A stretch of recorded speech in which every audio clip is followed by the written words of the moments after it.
英軍喺1841年嘅1月抵達香港島之後，馬上對地形作出測量工作，為主要嘅山頭同埋海灣命名。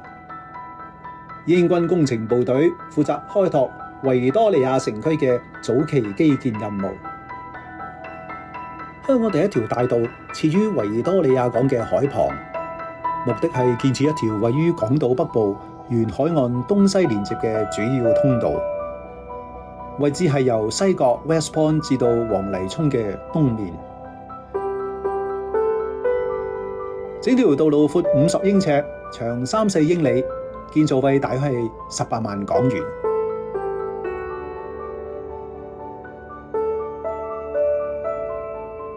為咗配合工程嘅建設，港英政府亦都喺1842年嘅3月29日成立咗道路委員會，負責監督道路建設工程嘅進度。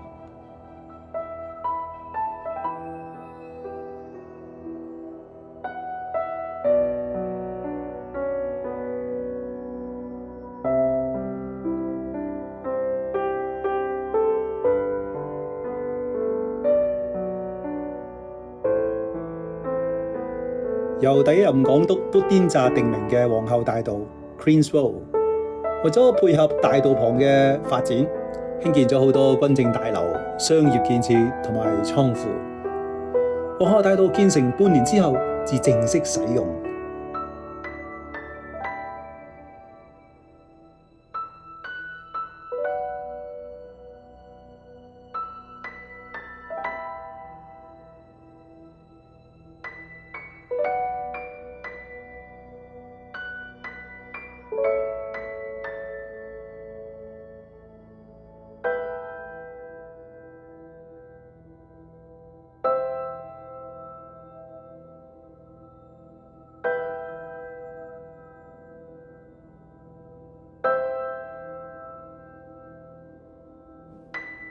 到咗1843年嘅10月，皇后大道同埋旁邊嘅西式大樓、商場、小型碼頭都已經相繼咁樣出現啦。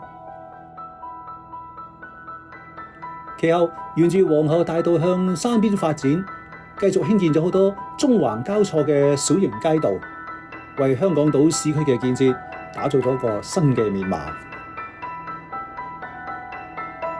今日我哋熟悉嘅金鐘道 Queensway，原本係屬於皇后大道嘅其中一部分，就係1845年之前已經有2個規模相當嘅商業建築物設於其中，為洋人同埋英兵提供生活所需嘅物品，亦都係進口貨物嘅集散地。摩根商場 Morgan's Bazaar 同埋廣東商場 Canton Bazaar， 亦稱為洋貨街。位置正係今日我哋所熟悉嘅金鐘太古廣場 Pacific Place。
雲咸街 Wyndham Street 取名自英國老牌家族雲咸 Wyndham。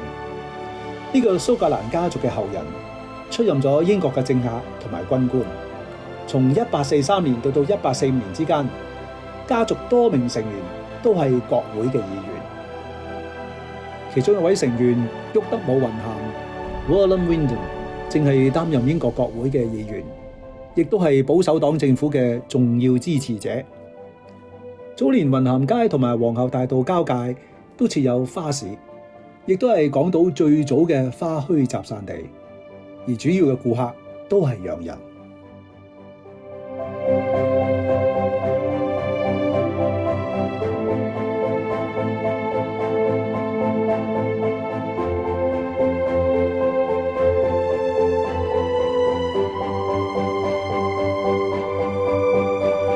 到皇后大道轉入士丹利街，再往上行就係著名嘅蘭桂坊，亦都係其後成為港島區嘅花市，代替咗雲咸街嘅地位。士丹利街亦都係文化嘅聚腳地，沿路有唔少嘅印刷、書籍銷售嘅店鋪。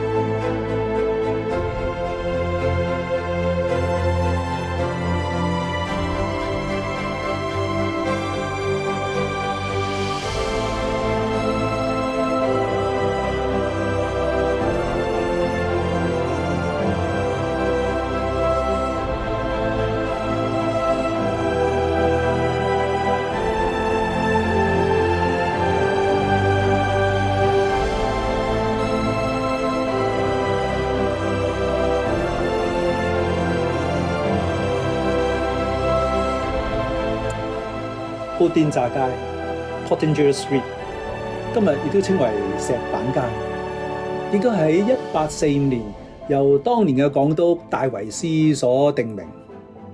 石板街係現今保存原貌最完整嘅香港舊街道，當年亦都係往嚟中環商業區同政府大館嘅主要通道。或者我哋可以咁樣講，唔同年代喺呢條街上都出現咗唔同風貌嘅景色。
嘉咸街 Glen Street 1845年以英國政治家詹姆斯嘉咸男爵 James Glant 所定名。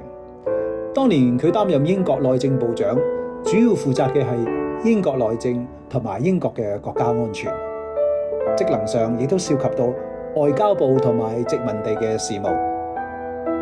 嘉咸街係早年最接近中居皇后大道嘅街市街道，同今日一樣，依然係相當繁忙。早喺1844年，陳亞權喺中環購地興建咗齊南行，係當年最具特色嘅華人商業建築物，位置正係今日嘅中環中心旁邊。當年齊南行沿岸建有小碼頭，方便來往九龍停泊嘅小艇。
公賢巷 Circular Pathway。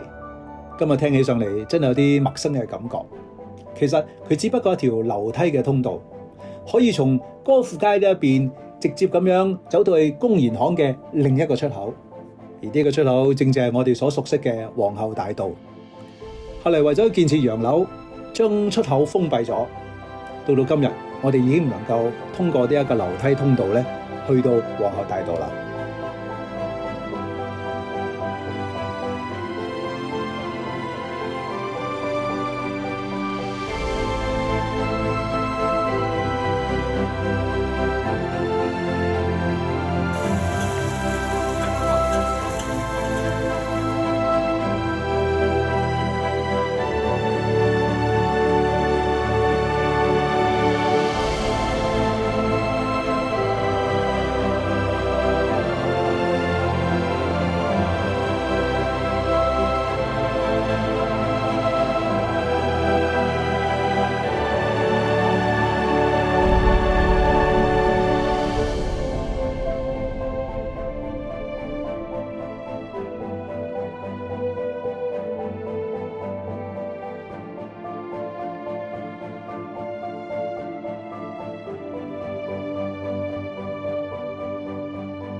畢打街 Putty Street 係為咗紀念香港第一任嘅船政司 Harbour Master 畢打所定名嘅。香港開埠以嚟一直係以船運業務為主，每年進出香港嘅船艦多達2000幾艘，船政司嘅職務就變得十分之重要啦。畢打街一直係通往皇后大道嘅主要街道，以前喺街道嘅中央仲建有鐘樓添。